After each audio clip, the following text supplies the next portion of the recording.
নমস্কার শ্রোতা বন্ধু, আপনাদের স্বাগত জানাই আমার এই ছোট্ট চ্যানেল বৈদিক প্ল্যানেটে। কেমন আছেন আপনারা? আশা করি সবাই খুব ভালো আছেন, সুস্থ আছেন, শান্তিতে আছেন এবং যে যার নিজের জীবন আনন্দে অতিবাহিত করছেন। বন্ধুরা, আমার এই চ্যানেলে সহজ বাংলা ভাষায় বিভিন্ন প্রকার হিন্দু শাস্ত্র যেমন বেদ, উপনিষদ, পুরাণ, রামায়ণ, মহাভারত, গীতা ইত্যাদি বিভিন্ন প্রকার ধর্মগ্রন্থ নিয়ে আলোচনা করা হয়। আপনারা যারা এই শাস্ত্রগুলি সম্বন্ধে জানতে ইচ্ছুক কিন্তু পড়ার জন্য সময় পান না, তারা এই চ্যানেলের ভিডিওগুলি দেখতে পারেন। বন্ধু, আপনি এই ভিডিওটি দেখছেন মানেই আপনি আধ্যাত্মিক জগতের মানুষ, হিন্দু ধর্মের প্রতি অনুরক্ত এবং আপনি অবশ্যই এটা মানেন যে গীতা, বেদ, পুরাণে লেখা কথাগুলি আজকের সময়েও কতটা প্রাসঙ্গিক। পুরাণ গ্রন্থে কথিত আছে যে যে ব্যক্তির বাড়িতে প্রত্যহ বেদ, পুরাণ, গীতা, রামায়ণ অথবা মহাভারত ইত্যাদি পাঠ হয়, সেই সাধুজনের সমস্ত দুরবস্থা কেটে যায়, তার মনের সকল ইচ্ছা পূরণ হয়। তাই বন্ধুরা, আপনাদের কাছে অনুরোধ, ভিডিওটি স্কিপ না করে অবশ্যই পুরো ভিডিওটি শুনবেন এবং কমেন্টে অবশ্যই আপনার মূল্যবান মতামত জানাবেন এবং চ্যানেলটি অবশ্যই সাবস্ক্রাইব করে রাখবেন এই ধরনের আরও নতুন নতুন ভিডিও পাওয়ার জন্য। তো বন্ধুরা, আজকে আপনারা শুনবেন বৃহৎ নারদীয় পুরাণ থেকে বশিষ্ঠ কর্তৃক সৌদাসকে শাপ প্রদান। তো আসুন শুরু করা যাক। তবে বশিষ্ঠ মুনি স্নানান্বিক করি ফিরিলেন তরাগতি রাজার নগরী।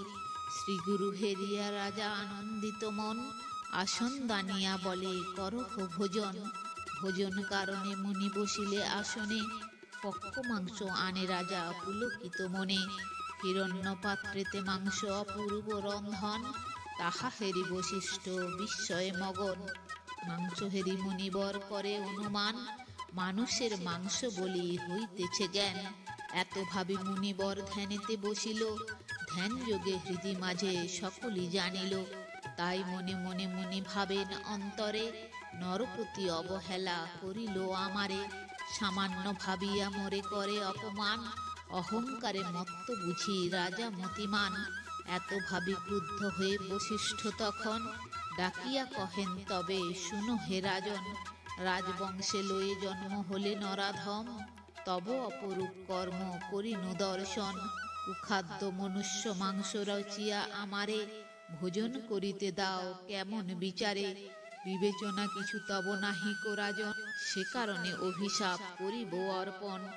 রাক্ষস হইয়া তুমি করো অবস্থিতি, হবে নরমাংস খাদ্য শুনো দুরমতি। সদা তুমি নরমাংসে পুরিবে উদর, আমার বচন বলো খণ্ডে কোন নর। মম সাপ খণ্ডে বলো কাহার শকতি, রাক্ষস আকার লয়ে করো অবস্থিতি। প্রদীপ্ত অনল সম মহাতপধন, মৌন ভাব তৎক্ষণাৎ করেন ধারণ। সেই নিদারুণ সাপ শুনিয়া নৃপতি, সন্তাপিত হন নিজ মনেতে সম্প্রতি। ভয়ে ভীত হয়ে তাঁর বিশুষ্ক বদন, শ্রীগুরু চরণ ধরি করেন রোদন। হে গুরুদেব, কিবা কহিলে আমারে, কোন কর্ম দোষে আজি পড়িলাম ফেরে।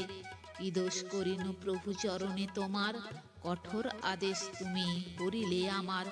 মাংস রন্ধনের আজ্ঞা দিলে তপধন, সে কারণে তো আজ্ঞা করিনু পালন। তবে আদ্যপান্ত হয় যতে কাহিনী, বিবরিয়া কহিলেন নৃপ গুণমণি। তখন বিস্ময়ে মগ্ন হয়ে তপধন, মনে মনে নানাবিধ করিল চিন্তন। জানিলেন ধ্যান যোগে মহামুনিবর, রাক্ষস করেছে এই অনর্থ প্রবর। ঋষিরূপ ধরি দুষ্ট করিয়া আগমন, প্রতারণা করিয়াছে না বোঝে রাজন। এতেক জানিয়া মনে ভাবে মহামুনি, হায় হায় উপায় কি হবে এখনই। না জানিয়া অভিশাপ দিয়াছি রাজারে, এখন কেমনে তাহা পারে খণ্ডিবারে। এদিকেতে মহারাজ অতি পুণ্যবান, শুনি অভিশাপ হন মনে ম্রিয়মান। ভাবিছেন বিনা দোষে শাপিলেন মুনি, কি যে অপরাধ মম কিছুই না জানি। এত ভাবি রোষে মত্ত হয়ে নরপতি, শাপ দিতে উদ্যত হন মুনি প্রতি। ক্রোধবশ শূন্য জ্ঞান হইয়া তখন, অভিশাপ দিতে জল করেন গ্রহণ। মন্ত্র পুত করে জল ফেলিবে যখন, রানী তথা হেনকালে করে আগমন। দময়ন্তী রাজ দ্বারা অতি বুদ্ধিমতী, রূপে আর গুণে তিনি সম সরস্বতী। রাজারে শাপিতে দেখে নিষেধ করিল, বলে নাথ কারে শাপ দিতে তুমি চলো। জল রাখি আজি তুমি শুনো মম বাণী, এ জল ফেলো না ভূমে ওহে নৃপমণি। শান্ত হও শুনহ বচন, সর্বগুণে গুণী তুমি বিদিত ভুবন। হেন কোপ কেন আসি চাপিল তোমারে, কোপেতে অনর্থ ঘটে জানিবে অন্তরে। অদৃষ্টের ফল কভু না হয় খণ্ডন, কর্ম সমুচিত ফল ভুঞ্জে জীবগণ। যাহা লেখা ছিল নাথ অদৃষ্টে তোমার, তাহা ঘটিয়াছে কেন চিন্তা করো আর। অদৃষ্টের লিপি যাহা ভুঞ্জিতে হইবে, কাহার শকতি বলো তাহারে খণ্ডিবে। ক্রোধ সম্বরণ করো শুনহ এখন, এই রূপ নিত্যকাল আছে নিরূপণ। ক্রোধবশে হিরণাক্ষ পৃথিবী হরিল, তেমনি বরাহ হস্তে নিধন হইল। তেমন করিয়া যতেক রাজন, অধঃপাতে যান তাহে শাস্ত্রের বচন। ক্রোধে ধর্মরাজ দেখো বিমাতা উপরে, অনায়াসে পদাঘাত করে ছায়া পরে। তার অভিশাপে পদ ভার হয়ে যায়, চিরকাল হেন কীর্তি রহিবে ধরায়। অতএব ক্রোধ তুমি করি নিবারণ, কিভাবে হইবে মুক্ত দেখো হো কারণ। অহংকারে মত্ত হয়ে যে মূঢ়মতি, গুরুপতি করিবে কর্কশ ভারতী। রাক্ষস হইয়া সেই নির্জন কারণে, বিচরণ করে সদা বিষাদিত মনে। উপবাসে কষ্ট পায় শুনো সেই জন, তাহার যাতনা বলো কে করে বর্ণন। ধর্মশীল তপনিষ্ঠ যাহারা সংসারে, সৎপথে সদা তারা বিচরণ করে। অন্তিম কালেতে স্বর্গে করো এ গমন, অতএব বুঝি কর্ম করহ রাজন। এতে কহিল যদি দময়ন্তী দ্বারা, ভাবিয়া চিন্তিয়া তবে হইলেন সারা। কোপ সম্বরিয়া তবে ধৈর্য ধরিল, গুরুপদের উদ্দেশ্যেতে প্রণাম করিল। ঋষিরে শাপিতে যে জল হাতে ছিল, কোথায় ফেলিবে তাহা ভাবিতে লাগিল। মনে মনে নানাবিধ করেন চিন্তন, বিষম সংকটে রায় পড়িল তখন। ভাবে মনে মনে রাজা আপন অন্তরে, এ জল ফেলিব আমি যাহার উপরে, সেই জন ভস্য হবে নাহিকো সংশয়। এতেক ভাবিয়া রাজা চিন্তান্বিত হয়, উপায় না বুঝি তবে সৌদাস নৃপতি, সেই জল নিজ পদে ফেলে দ্রুত গতি। যেমন সে জল পদে হইল স্পর্শন, নরপতি কলমাস লোভিল তখন। শ্রী কলমাসপাদ নাম হইল ততবোধি, জ্ঞাত তাহা সর্বজন খ্যাত বসুমতী। বুদ্ধিমতী দময়ন্তী ছিল সেই স্থল, আপন চক্ষেতে সব কাণ্ড হেরিল। দেখিয়া কাতর নৃপে কহিলেন রানী, শুনো মম বাক্য আজি ওহে নৃপমণি। গুরু পাশে তরা গতি কর নিবেদন, গুরু হন কর্ণধার বিদিত ভুবন। এক মনে গুরু পদে লভ শরণ, উপায় উচিত গুরু করিবে সাধন। বিপদেতে পরিত্রাণ করিবেন তিনি, অতএব মম বাক্য ধর নৃপমণি। রানীর এতেক বাক্য করিয়া শ্রবণ, মনে মনে চিন্তা করে মহাতপধন। করুণা জন্মিল তার আপন অন্তরে, মনে মনে কহিলেন অতি দুঃখ ভরে। হায় হায় ধিক ধিক শতধিক মোরে, না বুঝিয়া অভিশাপ দিয়াছি রাজারে। হায় হায় জ্ঞানহীন হয় যেই জন, সেই জন হিতাহিত না বুঝে কখন। জ্ঞানহীন হলে তার বুদ্ধি লোপ পায়, ক্ষণে ক্ষণে নিজেদের অনিষ্ট ঘটায়। পশুর সদৃশ্য হয় সেই অভাজন, আপনার ইচ্ছা মতো করো এ করম। না জানিয়া অপরাধ করেছে ভূপতি, তাহে দোষী কভু সেই মহামতি।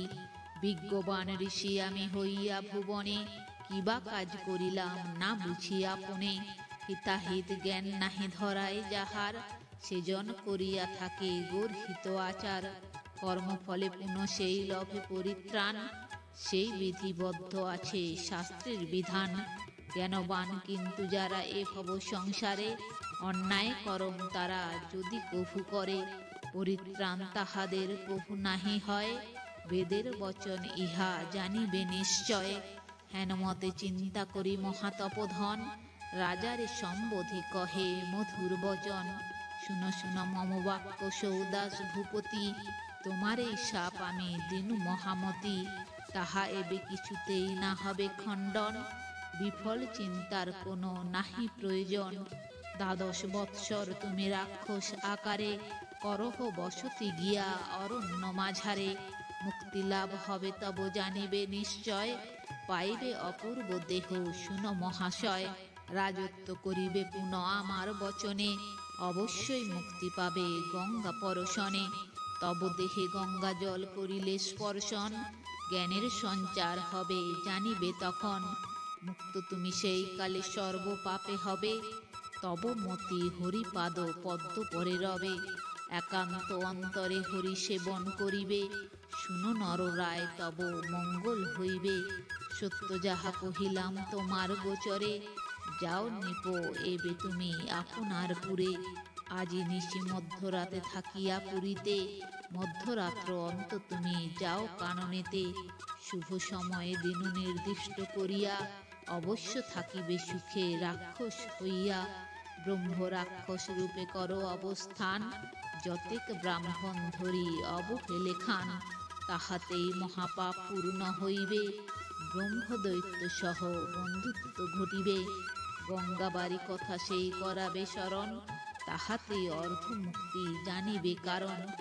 এতেক বলিয়া বশিষ্ঠ মহামুনি, আপন আশ্রম মুখে চলিলেন তিনি, নারদ পুরাণ কথা অতীব সুন্দর, শ্রীকবি বলেন শুনি যান স্বর্গপর। তো বন্ধুরা, আজ এই পর্যন্তই। ভিডিওটি যদি ভালো লেগে থাকে তাহলে লাইক কমেন্ট শেয়ার করে আপনার প্রিয় মানুষদেরও দেখার সুযোগ করে দেবেন, এবং এই ধরনের ভিডিও আরও দেখার জন্য চ্যানেলটি সাবস্ক্রাইব করে পাশে থাকা বেল আইকনটি প্রেস করে দেবেন। পরবর্তী ভিডিও নোটিফিকেশন পাওয়ার জন্য সবাই ভালো থাকবেন, সুস্থ থাকবেন, আনন্দে থাকবেন।